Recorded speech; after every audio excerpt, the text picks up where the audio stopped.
I think it would be a mistake if we tried to do a story that was very serious. It's a game where you mess around and do crazy stuff. So to match that, you need a crazy story that couldn't take itself too seriously because it just wouldn't fit.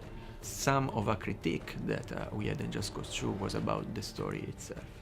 And we've been really attentive this time to give a depth to Rico for the player who wanted. So Rico arrives in Medici, which is the country that he grew up in. It's where he learned to parachute and to base jump and to swim and to do all the things that made him a reckless action hero.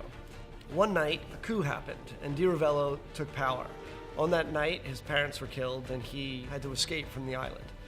In his escape, he met Sheldon, and he was kind of recruited into the agency. I think the biggest difference in terms of tone is that you're not working anymore for the agency, right? No, he is now that one-man army, a one-man revolutionary force. He comes back because he gets a letter from his oldest friend saying, hey, Rico, it's been fun, but, we kind of lost.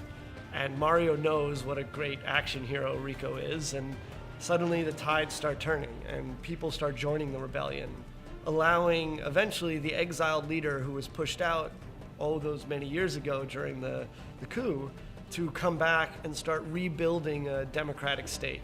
The first main character that you meet is a character named Mario, and he is in some ways a little bit of a comic relief character. Maybe he thinks he's a little bit more important to this rebel uprising than he actually is.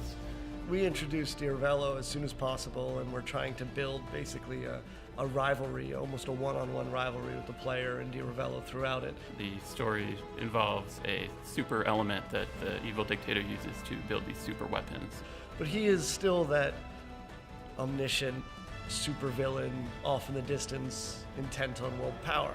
And of course, the ultimate outcome is a confrontation with Di Ravello. The discovery of this Bavarium, which was sort of accidentally leaked to him from Dima, Rico's friend, the scientist, caused him to raise his goals even higher.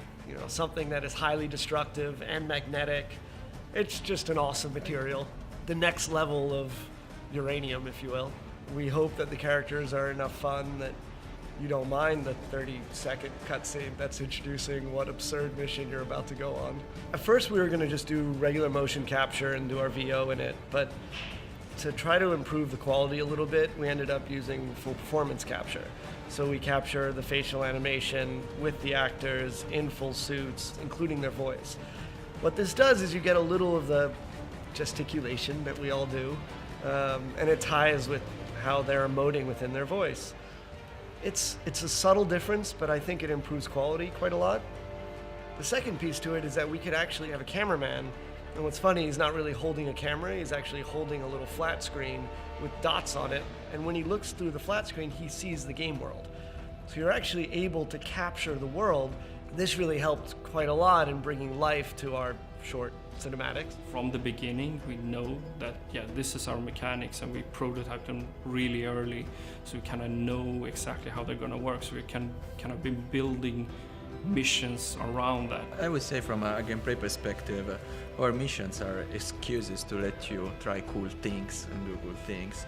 And we've kept there the same philosophy, which is all over the place in the rest of the game, which means leave the player free to experiment and reach his goals the way he prefers. There's between 20 and 30 missions right now, and JC2 I think was like 6 missions or something, so it's a lot bigger than that. The challenges are they can almost be thought of as mini missions, but with the big difference being that they're repeatable and they have leaderboards, so they're the kind of things that we encourage players to play again and again and try to get better and better scores in.